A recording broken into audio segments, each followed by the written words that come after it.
Hey you, and welcome to this video where I will help you out how to link charts in Sierra chart.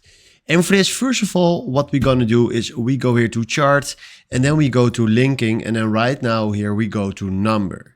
And then at number we click here on link one so we can link one chart. Then from now, what we're gonna do is we go to chart and then we click here on chart settings.